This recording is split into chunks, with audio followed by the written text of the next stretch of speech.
Hello friends, welcome to my YouTube channel. ನೀವೆಲ್ಲ ಹೋಳಿಗೆ ಮಾಡಿರ್ತೀರ, ಚಪಾತಿ ಜೊತೆ ವೆರೈಟಿಯಾಗಿ ಪಲ್ಯ ಟೇಸ್ಟ್ ಮಾಡಿರ್ತೀರ. ಬಟ್ ಇವತ್ತು ನಾವು ಹೇಳ್ತಾ ಇರೋದು ನಾವು ಕಡಲೆಬೇಳೆಯಿಂದ ಸ್ವೀಟ್ ಮಾಡೋದು ಯಾವ ಥರ ಅಂತ ನಾನು ಹೇಳ್ಕೊಡ್ತಾ ಇದ್ದೀನಿ. ಒಂಥರ ಚಪಾತಿ ಒಳಗಂತೂ ಭಾರಿ ತುಂಬ ಟೇಸ್ಟ್ ಆಗಿರುತ್ತೆ. ಇದನ್ನು ನೀವು ವಿಡಿಯೋವನ್ನು ಕೊನೆವರೆಗೂ ನೋಡಿ, ನಿಮಗೂ ಇಷ್ಟ ಆಗುತ್ತೆ.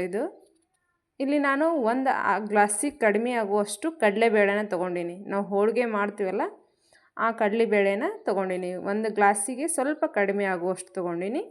ನೀವು ಯಾವುದಾದ್ರೂ ಅಳತೆ ತೊಗೋಬೋದು. ಇಲ್ಲಿ ಚೆನ್ನಾಗಿ ಒಂದೆರಡು ಸರಿ ವಾಶ್ ಮಾಡಿ, ನಾವು ಯಾವ ಗ್ಲಾಸಲ್ಲೇ ತೊಗೊಂಡಿರ್ತೀವೋ ಆ ಗ್ಲಾಸಲ್ಲೇ ಒಂದು 3ರಿಂದ 4 ಅಥವಾ 5 ಗ್ಲಾಸ್ ನೀರು ಇಡಬೇಕು. ಯಾಕಂದರೆ ಇದು ಬೇಳೆ ಚೆನ್ನಾಗಿ ಕುದಿಬೇಕು, ಪೂರ್ತಿ ಮೆತ್ತಗೆ ಆಗಬೇಕು. ನೀವು ಹೋಳಿಗೆಗೆ ಹೆಂಗೆ ಮಾಡ್ತಿರೋ, ಬೇಳೆ ಹೋಳಿಗೆನ ಹೆಂಗೆ ಮಾಡ್ತಿರೋ ಹಾಗೆ ಇದು ಬೇಳೆ ಚೆನ್ನಾಗಿ ಕುದಿಬೇಕು. ಇದು ನಾನು ಆಲ್ರೆಡಿ ಅದಕ್ಕೆ ಬೇಳೆ ಕುದಿಯೋಕೆ ಇಟ್ಟ ಮೇಲೆ ನಾನು ಚಪಾತಿ ಹಿಟ್ಟನ್ನು ನಾದಿದ್ದೆ. ಮತ್ತು ಇಲ್ಲಿ ನಾವು ಯಾವ ಗ್ಲಾಸಲ್ಲಿ ಕಡಲೆಬೇಳೆ ತೊಗೊಂಡಿದ್ದೀನೋ ಆ ಗ್ಲಾಸ್ ಪೂರ ನಾವು ಬೆಲ್ಲವನ್ನು ತೊಗೋಬೇಕು. ಇಲ್ಲಿ ನೋಡಿ, ಇಷ್ಟು ಚೆನ್ನಾಗಿ ಬೇಳೆ ಕುದಿಬೇಕದು. ಎಷ್ಟು ಮೆತ್ತಗೆ ಆಗುತ್ತೋ ಅಷ್ಟು ಚೆನ್ನಾಗಿ ಇದು ಟೇಸ್ಟ್ ಬರುತ್ತೆ. ಇಲ್ಲಿ ನಾನು 1 ಗ್ಲಾಸ್ ಬೆಲ್ಲ ತೊಗೊಂಡಿದ್ದೆ. ನಿಮಗೆ ಸ್ವೀಟ್ ಜಾಸ್ತಿ ಅಂದ್ರೆ ಜಾಸ್ತಿ ಹಾಕೋಬೋದು. ಪರ್ಫೆಕ್ಟ್ ಬೇಕಂತಂದ್ರೆ ನೀವು ಯಾವ ಗ್ಲಾಸಲ್ಲೇ ತೊಗೊಂಡಿರ್ತೀರೋ ಆ ಗ್ಲಾಸಲ್ಲೇ ಬೆಲ್ಲ ತೊಗೊಂಡ್ರೆ ಸಾಕು. ಅದನ್ನು ಚೆನ್ನಾಗಿ ಬೇಳೆ ಮತ್ತು ಬೆಲ್ಲನ ಚೆನ್ನಾಗಿ ಕಲಿಸ್ಬೇಕು. ಈಗ ಗ್ಯಾಸ್ ಮೇಲಿಟ್ಟು ಮತ್ತೆ ವಾಪಸ್ ಗ್ಯಾಸ್ ಮೇಲಿಟ್ಟು ಸ್ವಲ್ಪ ಕುದಿಯೋದಕ್ಕೆ ಇಟ್ಟಮೇಲೆ ಒಂದು 5ರಿಂದ 6 ಏಲಕ್ಕಿ ಪೌಡ್ರು, 1 ಚಮಚ ಆಗುವಷ್ಟು ಏಲಕ್ಕಿ ಪೌಡ್ರ್. ಯಾಕಂದ್ರೆ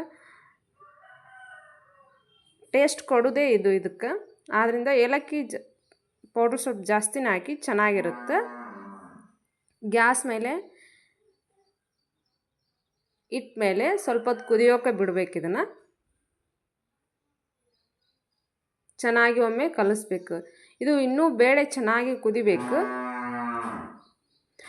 ಇಲ್ಲಿ ಒಂದು ಟಿಪ್ಸ್ ಏನಪ್ಪ ಅಂತಂದ್ರೆ, ನೀವು ಯಾವತ್ತೂ ಬೇಳೆನ ಬೆಲ್ಲ ಹಾಕಿ ಕುದಿಸಿದ್ರೆ ಕುದಿಯೋದಿಲ್ಲ. ಆದ್ದರಿಂದ ನೀವು ಬೆಲ್ಲ ಹಾಕೋಕ್ಕಿಂತ ಮೊದಲೇ ಬೇಳೆ ಚೆನ್ನಾಗಿ ಮೆತ್ತಗಾಗಿರಬೇಕು. ನೀವು ಬೆಲ್ಲ ಹಾಕಿದ ಮೇಲೆ ಬೇಳೆ ಒಟ್ಟು ಕುದಿಯೋದಿಲ್ಲ. ಮತ್ತು ಇದಕ್ಕೆ ನಾನು ಬಾದಾಮಿ ಮತ್ತು ಗೋಡಂಬಿ, ಸಣ್ಣಗೆ ಹೆಚ್ಚಿರುವಂಥ ಗೋಡಂಬಿ ಮತ್ತು ಬಾದಾಮಿ ಎಣ್ಣೆ, ಇದು ಆಪ್ಷನಲ್. ನೀವು ಬೇಕಿದ್ದರೆ ಹಾಕ್ಬೋದು. ಏಲಕ್ಕಿ ಪೌಡ್ರು ಸಾಕಂದ್ರೆ ಅಷ್ಟೇ ಸಾಕು. ನಾನು ಸ್ವಲ್ಪ ಟೇಸ್ಟ್ ಬರಲಿ ಅಂತ ಅದನ್ನ ಹಾಕ್ತಾಯಿದ್ದೀನಿ. ನೀವು ಇದನ್ನು ತುಪ್ಪದಲ್ಲಿ ಹುರಿದಾದರೂ ಹಾಕ್ಬೋದು, ಹಾಗೆ ಆದರೂ ಹಾಕ್ಬೋದು. ಒಟ್ಟಿನಲ್ಲಿ ಇದು ಆಪ್ಷನಲ್, ನೀವು ಬೇಕಿದ್ದರೆ ಹಾಕ್ಬೋದು. ಇದು ಚೆನ್ನಾಗಿ ಒಂದು 5ರಿಂದ 10 ನಿಮಿಷ ಕುದಿಬೇಕು.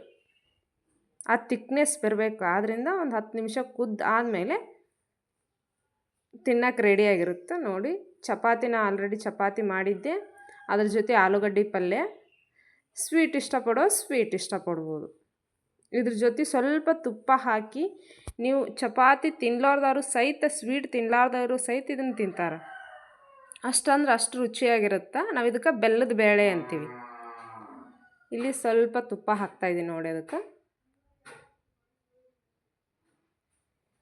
ನೀವು ಚಪಾತಿ ಬೇಡ ಅನ್ನೋರು ಹಾಗೆ ಸ್ಪೂನಿಲಿಂದ ಹಾಗೆ ತಿನ್ಬೋದು. ಇದನ್ನು ಅಷ್ಟು ಟೇಸ್ಟಾಗಿರುತ್ತೆ. ಒಮ್ಮೆ ಟ್ರೈ ಮಾಡಿ ನೋಡಿ. ನೀವಿನ್ನೂ ನನ್ನ ಚಾನಲ್ ಸಬ್ಸ್ಕ್ರೈಬ್ ಮಾಡ್ಕೊಂಡಿಲ್ಲ ಅಂದರೆ ಪ್ಲೀಸ್ ಸಬ್ಸ್ಕ್ರೈಬ್ ಮಾಡ್ಕೊಳ್ಳಿ. ವಿಡಿಯೋನ ಕೊನೆವರೆಗೂ ನೋಡಿ. ಇಷ್ಟ ಆದರೆ ಒಂದು ಲೈಕ್ ಮಾಡಿ, ಪಕ್ಕದಲ್ಲಿರುವಂಥ ಬೆಲ್ ಬಟನನ್ನು ಕ್ಲಿಕ್ ಮಾಡಿ. ಯಾವುದೇ ವಿಡಿಯೋ ಹಾಕಿದ ತಕ್ಷಣ ಫಸ್ಟ್ ನಿಮಗೆ ಬರುತ್ತೆ. ಈ ಥರ ಒಮ್ಮೆ ಟೇಸ್ಟ್ ಮಾಡಿ ನೋಡಿ. ಚಪಾತಿ ಜೊತೆನಿದು ತುಂಬ ಚೆನ್ನಾಗಿರುತ್ತೆ. ಧನ್ಯವಾದಗಳು ಫ್ರೆಂಡ್ಸ್.